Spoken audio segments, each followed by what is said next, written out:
every quarterback gets dinged for whatever. Yeah. The progression thing.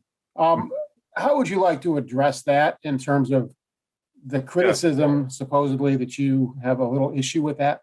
I mean, there's no issue because, I know what I do on the field, to me. So, I mean, just to pretty much explain it, we have different reads. So we have a lot of reads where they're pure progressions or across the board reads where I'm going 1 to 2 to 3 to 4. And, what I have to say to that is, I mean, to be honest, we have some of the best receivers in the country. So if my first or second read is there, I'm not going to pass up that first or second read to get to the 3, 4, 5th read to prove that I can read, past my first or second read. I'm just not going to do that. That's not going to put my team in the best position to win. That's just proven to me, and that's just being selfish to, show people that I can do it. But at the end of the day, those people don't matter. Those people don't determine if we're going to win the game or not. So that's pretty much what I have to say to that.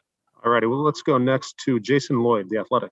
Hey, Justin, I know you can't control what's happened over the last 20, 30 years or whatever, but the idea that Ohio State has struggled to produce NFL caliber quarterbacks, they've produced so many guys in so many different positions. Why do you think that is, that they've struggled to send guys to the NFL? I'm not sure, I don't know those guys personally. I don't know their work ethic. I don't know what they were taught. I know, Dwayne got taught a little bit similar to, what Coach Day was teaching, but in all honesty, I think I'm different than those guys. I know my work ethic is unmatched, and just my dedication and my passion to wanting to be great is just another level. So in terms of, of course, the past quarterbacks, I can't control that. And of course, if, the only similarity that me and those guys have is that we wore the same uniform. So if they want to say that, then that's on them. And, I'm going to focus on myself and focus on continuing to get better in every aspect of the game. All righty. Let's go next to Austin Ward, Letterman Row. Justin, some of those throws, I mean, we've seen you do this the last couple of years, but some of those throws today seemed to even impress you.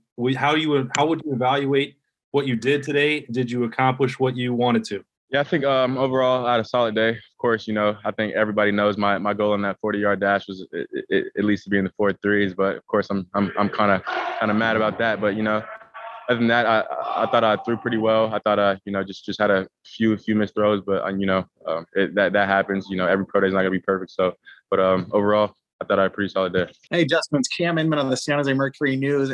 Can you talk about your familiarity and history with Kyle Shanahan, some of his assistants, and whether you're going to meet up with those guys later tonight? No, I don't think we have plans meeting later tonight. I'm probably just going to go out to dinner with some of the guys who just finished their pro day. So we're just going to get together because, of course, this process has been long, has been kind of tiring, so to say. We just been working, so it's finally good to know that we get a little bit of time to rest. So but just going back to the QB collective, I remember Coach Shanahan being a great coach, great quarterback coach, in terms of emphasizing to keeping that base in the pocket. So he's a great offensive minded coach and arguably one of the best coaches in the league. So it's just an honor and a blessing to even be in that position to be looked at by them. So I'm just grateful. Already next up, Nathan Baird, Cleveland.com. I wanted to touch back to Bill's question and kind of the way you answered it, sort of explaining things like that. Are you getting a chance yet to sit down with teams and kind of go through that and talk through things like decisions and philosophies and things like that? And what do you like about that kind of dynamic, and what are you looking forward to as far as just those kinds of opportunities?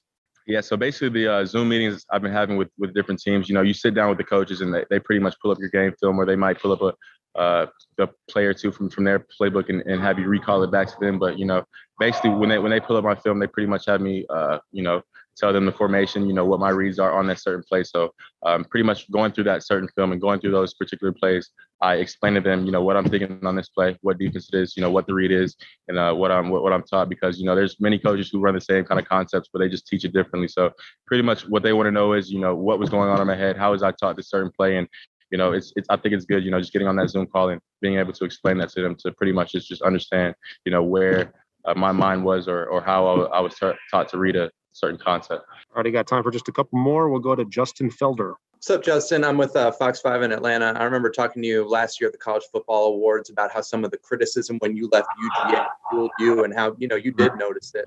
Has any of the criticism about your pro potential played in your mind? Has that added to the chip on your shoulder? At the end of the day, it's of course, always going to be a chip on my shoulder. But, I think, my drive, my wanting to be great, my willingness to be great is just comes from inside. So, I mean, to be honest, if everybody was on the outside telling me how great I was and I haven't reached the level of potential I think I can reach, that drive and that willingness is coming from inside of me. So, I try to not pay attention too much to the outside voices because, at the end of the day, they have their opinions, but they don't really know what's going on inside of the building or, inside of a certain offense. So my dedication and my passion to be great just comes from within. All right, we'll do two more. We'll go to Clay Hall. Clay. Justin, was that throw to CJ in the corner back there? Was that maybe your best throw of the day? I didn't see it all. Tell me about that one. Mm-hmm. Yes, sir. We were just pretty much showing me escaping the pocket and, getting my hips turned. But it was definitely one of my top throws of the day. And, of course, CJ's a great receiver. Just a great person all in all, just, humble, just a leader and just a guy you want on your team and a guy you want to be around. So, of course, I think that was one of my best throws of the day. Of course, I think I had two good go routes on the outside to Chris and Garrett. But I think I had, a lot of good throws, but that was definitely one of them. 65 yards? I think. I'm not sure. I was just seeing where CJ was and putting it on him. So, sir. Thank you. All righty. And last question for Justin will go to Bill Landis. Bill. Justin, was that throw to CJ on the script before the world saw Zach Wilson do something similar last week? Because I know John scripted the workouts for both you guys. Yeah, so it's actually funny. So me and, of course, Zach, we're both working out in California. So we kind of, pretty much had a similar script in terms of what throws we were hitting, probably just different movements. But so that throw was on there before I even left California. So I thought I could show that throw off, and of course that's what I showed today.